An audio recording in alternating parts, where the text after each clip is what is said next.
Dimanche 9 novembre à la une de l'actualité. Le génocide sioniste dans la bande de Gaza continue de faire des victimes. Le bilan des martyrs s'alourdit ce dimanche à 69 176.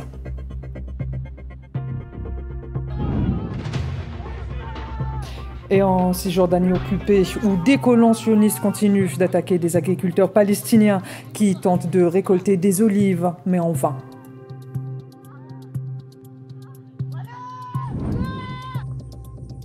Situation humanitaire plus qu'inquiétante au Soudan, un pays rongé par 2 ans de guerre.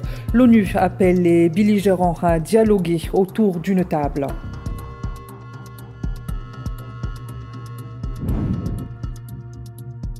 Dans notre dossier guerre en Ukraine de ce dimanche, le ministère russe de la Défense annonce avoir abattu des dizaines de drones ukrainiens dans la nuit de samedi à dimanche.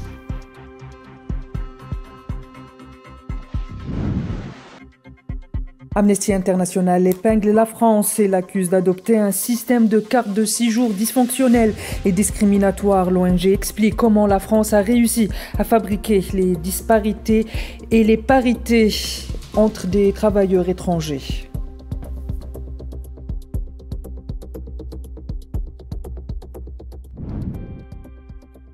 Madame, Monsieur, merci de nous rejoindre pour cette édition. Nous ouvrons donc ce journal avec la situation dans la bande de Gaza, toujours marquée par une tragédie humaine sans précédent. Malgré l'accord du cessez-le-feu, les bombardements et les attaques continuent de faire des victimes. Le ministère palestinien de la Santé fait état ce dimanche de 176 000 martyrs et 170 690 blessés depuis le début du génocide sioniste contre l'enclave assiégée le 7 octobre 2023. Les corps de sept martyrs sont arrivés dans les hôpitaux de la bande au cours des 72 dernières heures, en plus de 5 blessés, alors que le bilan des martyrs et des blessés depuis l'accord de cessez-le-feu le 11 octobre dernier s'élève à 241 martyrs et 619 blessés. 528 corps ont été récupérés. À noter que ces chiffres restent provisoires en raison des milliers de personnes disparues sous les décombres.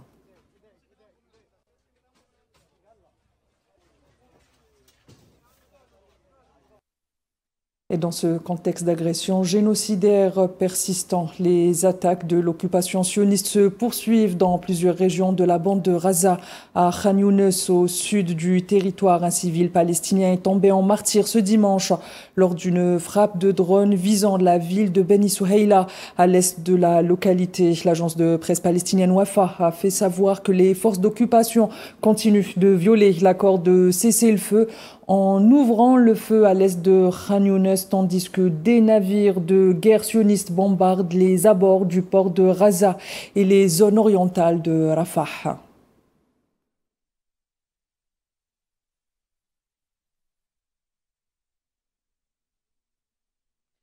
Une situation dramatique que vous pouvez constater dans les images qui suivent, montrant l'ampleur de la destruction dans la bande de Gaza, dans le centre de l'enclave. De nombreuses familles continuent de vivre dans des conditions difficiles, leurs maisons ayant été détruites ou situées dans des zones encore sous contrôle sioniste.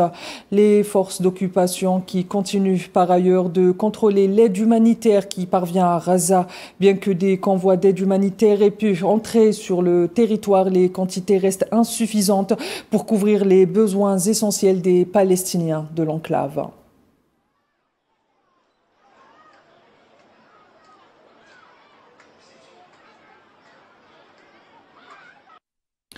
Plus de 600 000 enfants palestiniens à Gaza ont été privés de vaccination depuis le début du génocide à Gaza, a fait savoir ce dimanche le directeur général du ministère de la Santé palestinien à Gaza, Mounir Al-Barsh, qui s'exprimait à l'occasion du lancement de la campagne de vaccination de rattrapage dans les différentes écoles de l'UNRWA. Il a également souligné la nécessité de fournir de l'aide médicale et des vaccins nécessaires.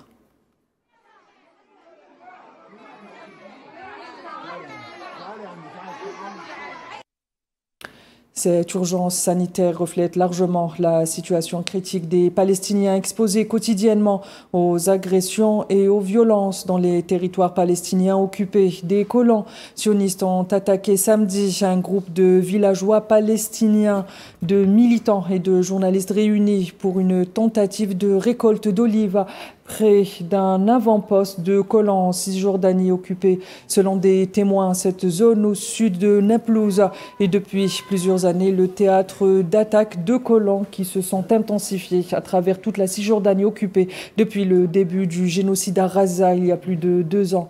Cette année, ces violences se sont accentuées pendant la période des récoltes des olives commencée en octobre.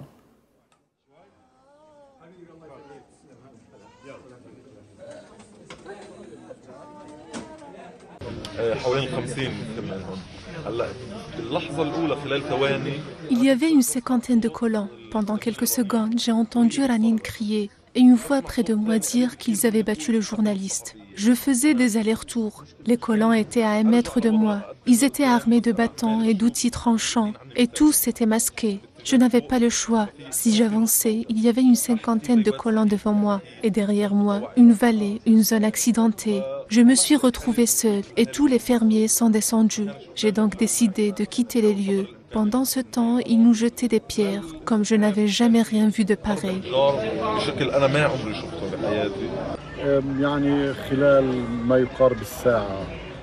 Moins d'une heure plus tard, nous avons été surpris par une attaque monstrueuse, barbare, sauvage, appelez ça quand vous voulez, menée par plus de 30 ou 40 colons qui nous ont attaqués de partout. Je l'ai comparé à une attaque de zombies, comme des zombies surgissant de partout, lançant des pierres et tuant.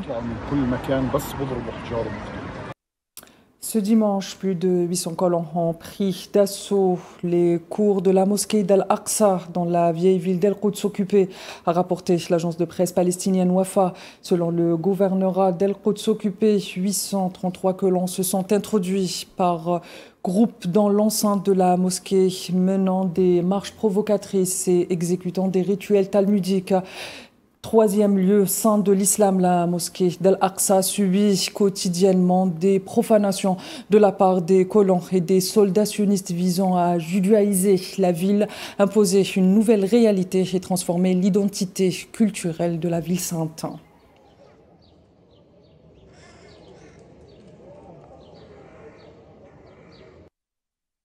À Samarcande, l'UNESCO vient d'adopter 4 résolutions en faveur de la Palestine. Des textes qui engagent l'organisation à protéger l'éducation, la culture et le patrimoine palestinien dans un contexte de génocide et de crise humanitaire sans précédent. Les commentaires de Maria Chouir. À Samarcande, en Ouzbékistan, la 43e conférence générale de l'UNESCO a marqué un tournant diplomatique pour la Palestine. 4 résolutions majeures ont été adoptées à l'unanimité par les États membres de l'organisation. Une adoption saluée comme une victoire historique par la délégation palestinienne.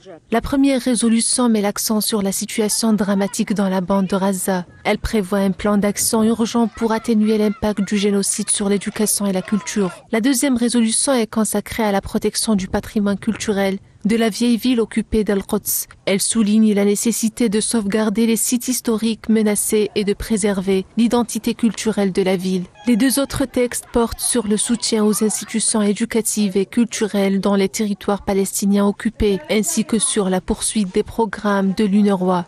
Les délégations arabes, islamiques et la majorité des pays participants ont exprimé leur pleine solidarité avec la Palestine, saluant le consensus international obtenu et réaffirmant leur engagement à mettre fin à l'occupation et à garantir les droits souverains du peuple palestinien. Mais sur le terrain, les pressions restent fortes. L'entité sioniste pourrait tenter de freiner l'application concrète de ces décisions, comme cela s'est déjà produit par le passé. Derrière le consensus, c'est donc l'enjeu du pouvoir culturel et narratif sur la Palestine qui se dessine. Un affrontement silencieux entre la préservation d'une identité palestinienne authentique et la volonté sioniste de l'effacer. Les politiques de violence et de provocation sionistes ne se limitent pas au territoire palestinien. Elles s'étendent également au Liban, où les incursions sionistes continuent de menacer la vie des civils. Et un civil libanais est tombé en martyr ce dimanche matin lorsqu'un drone de l'armée d'occupation sioniste a frappé un véhicule civil sur la route de Sawannat Khirbat Selm, dans le sud du pays, a annoncé le centre d'opération d'urgence sanitaire du ministère libanais de la Santé. L'attaque s'inscrit dans le cadre d'opérations de ratissage menées par des forces sionistes autour de la ville de Almat el-Shaab, accompagnées d'un vol intensif de drones au-dessus des régions de Sour et du fleuve de Litani, de Nabay et ainsi que la région d'El Toufah depuis le premier accord de cessez-le-feu conclu en novembre 2024. Les forces d'occupation sionistes auraient violé la trêve plus de 4500 fois.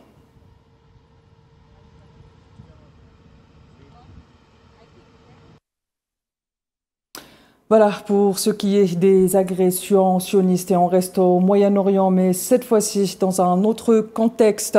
L'Irak se prépare à une étape politique majeure avec le début du vote anticipé des forces de sécurité en vue des élections législatives de mardi. Plus de 1,3 million de militaires et de policiers chargés d'assurer la sécurité du scrutin sont appelés à participer parmi les 21 millions d'électeurs que compte le pays. Ils devront choisir 329 députés pour un mandat de 4 ans, ouvrant la voie à la désignation d'un nouveau président. Plus de 7500 candidats se présentent, dont près d'un tiers de femmes qui doivent occuper au moins 25% des sièges grâce au système de quotas, tandis que 9 sièges sont réservés aux minorités.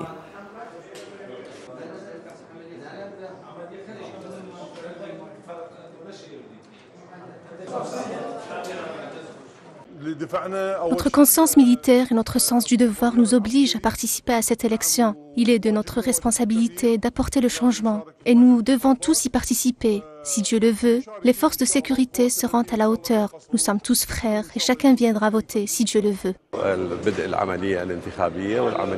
Le processus électoral a commencé et se déroule sans encombre. Les forces de sécurité arrivent en continu pour voter. Cette journée est entièrement dédiée à nos courageux agents de sécurité. Notre centre accueille environ 2500 électeurs et nous espérons voir ce nombre augmenter dans les prochaines heures.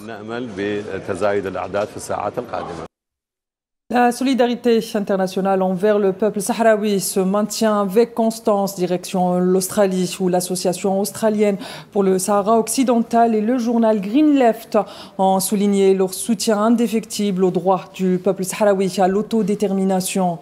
Lors d'un événement cinématographique et de dialogue samedi dans la capitale Sydney pour commémorer le 50e anniversaire de l'invasion du Sahara occidental par le Maroc, Rachel Evans, membre de l'Alliance socialiste en Australie, a confirmé le renforcement de l'élan de solidarité internationale avec la cause sahraoui, exprimant la solidarité de son organisation avec le peuple sahraoui dans sa lutte pour la liberté, alors que le docteur Randy Irwin de l'université de Newcastle a abordé le pillage des ressources au Sahara occidental à travers le projet d'énergie renouvelable.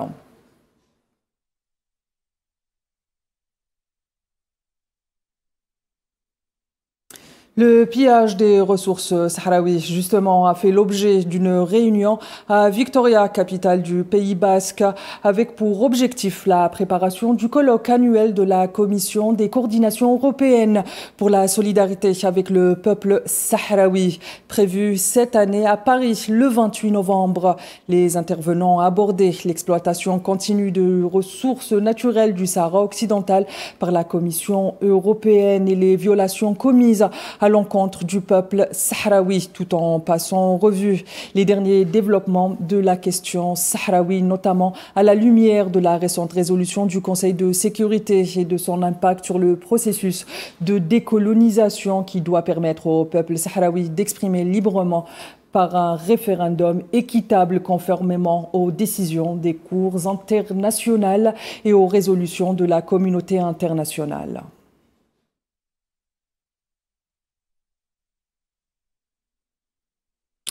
En Espagne, toujours organisation samedi d'une manifestation devant le siège du gouvernement central à Barcelone, dénonçant le funeste accord de Madrid. La manifestation organisée par les représentations du Front Polisario en Catalogne ont été marquées par la forte présence de la communauté sahraoui de la province ainsi que par les représentants du mouvement de solidarité des partis politiques et de la société civile catalane. Les participants ont dénoncé la tentative de certains membres du Conseil de sécurité de passer outre les droits légitimes du peuple sahraoui et de proposer des résolutions douteuses, affirmant qu'il n'y a pas de solution à la question autre que l'indépendance et la souveraineté du peuple sahraoui sur son territoire national et ses ressources naturelles.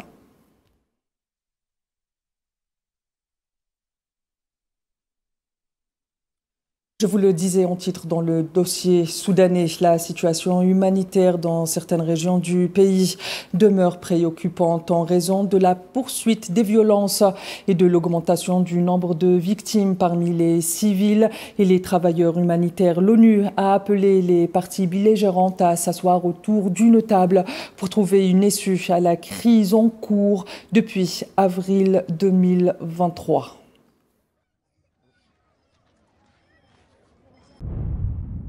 La situation humanitaire se détériore gravement dans plusieurs États du Soudan en raison de la recrudescence des violences et des meurtres de civils. J'appelle les parties soudanaises à se rassembler autour d'une table de négociation globale afin de mettre un terme aux violations répétées et de soulager les souffrances des civils par une solution politique durable garantissant leur vie et leur dignité. La protection des travailleurs humanitaires est une priorité absolue.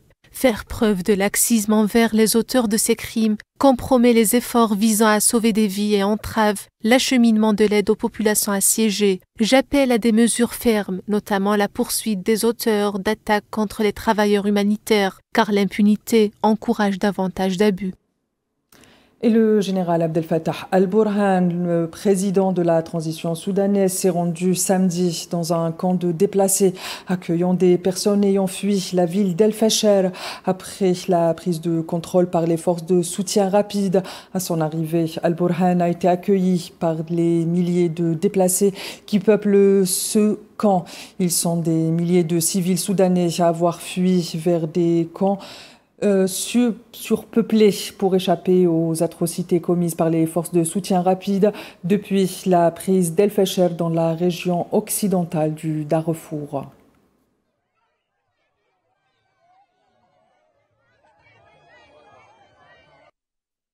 Dans le dossier ukrainien, à présent, le ministère russe de la Défense a annoncé que des systèmes de défense aériens avaient réussi à abattre des dizaines de drones ukrainiens dans la nuit de samedi à dimanche.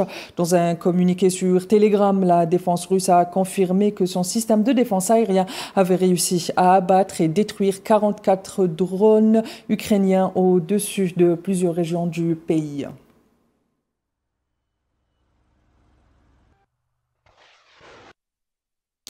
La Russie a annoncé la poursuite de ses frappes contre les forces ukrainiennes à Pokrovsk dans le Donetsk et à Kupiansk dans le Kharkiv, où elle affirme avoir repoussé plusieurs offensives ukrainiennes. L'Ukraine, de son côté, rapporte que des dizaines d'attaques russes et souligne des dommages causés aux infrastructures énergétiques et de transport entraînant des restrictions d'électricité à l'échelle nationale.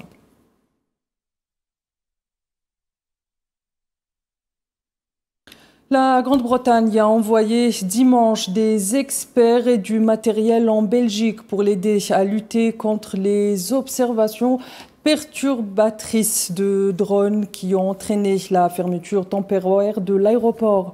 Dans une déclaration à la BBC, le chef des forces armées britanniques a affirmé que son homologue belge avait demandé de l'aide à la suite du survol à répétition de drones au-dessus de l'aéroport et de bases militaires en Belgique la semaine dernière, après avoir provoqué d'importantes perturbations à travers l'Europe ces derniers mois.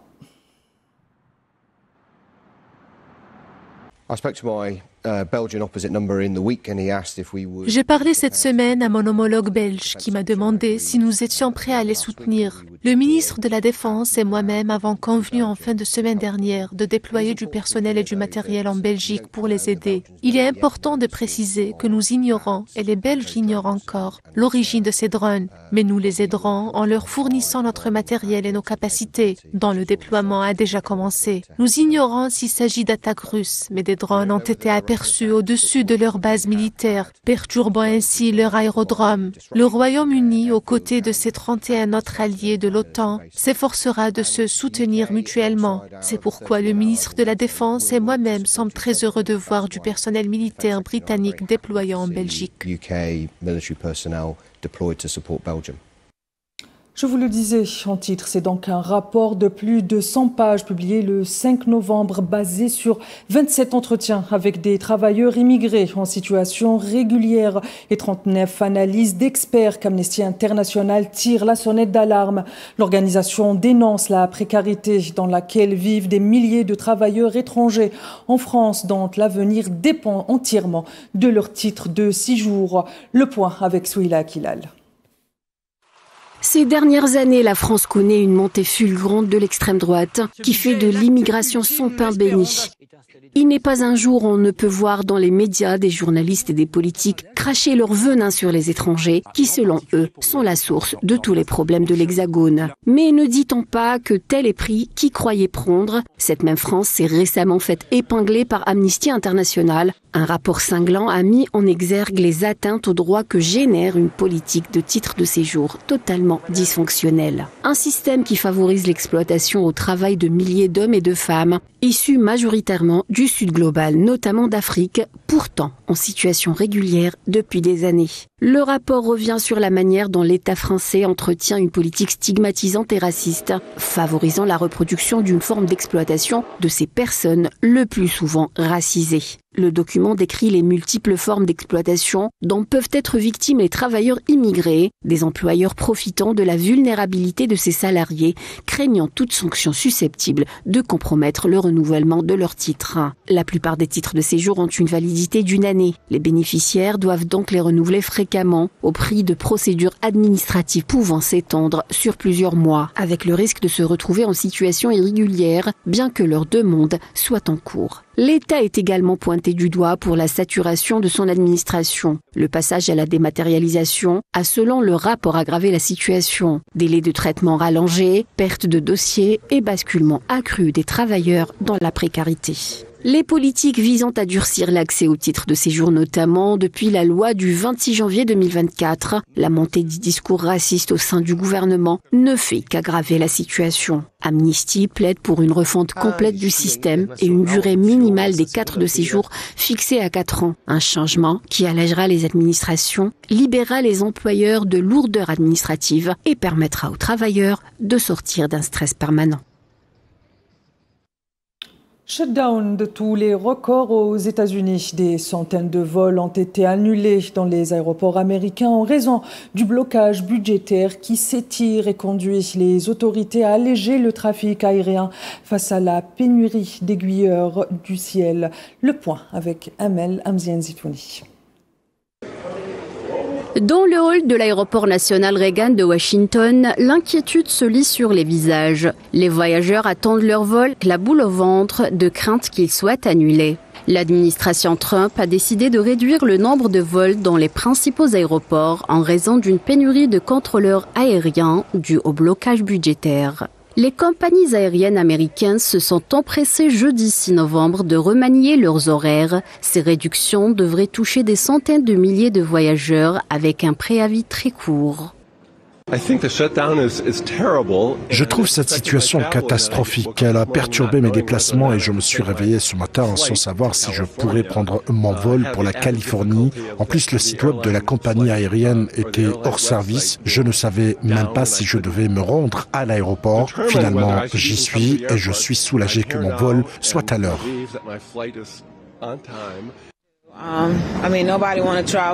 Personne n'a envie de voyager et de se retrouver bloqué. C'est donc une préoccupation majeure pour beaucoup d'entre nous, c'est certain. Un millier de vols annulés vendredi dans 40 des aéroports américains les plus fréquentés face au manque de personnel dans les tours de contrôle, auxquels il est demandé depuis plus de 5 semaines de travailler sans être payé du fait du shutdown. Le shutdown de l'État fédéral dure depuis 37 jours. Républicains et démocrates étant incapables de s'entendre sur un nouveau budget, les voyageurs sont frustrés face à la paralysie du gouvernement. Le gouvernement doit rouvrir, c'est une fermeture interminable et je ne comprends pas si les républicains contrôlent les 3 pouvoirs. Ils ont la mainmise totale, ils doivent absolument trouver une solution et rouvrir le gouvernement. Oh, ce ne sont pas tant les annulations de vols qui m'inquiètent, mais plutôt le fait que ces pauvres gens en Amérique ne soient pas payés pour le travail qu'ils font. Les perturbations débutent à la veille d'un week-end que nombre d'Américains prolongeront jusqu'au mardi 11 novembre, jour férié aux États-Unis, et elles surviennent à l'approche de Thanksgiving, pour laquelle des millions d'Américains prennent l'avion chaque année le 27 novembre.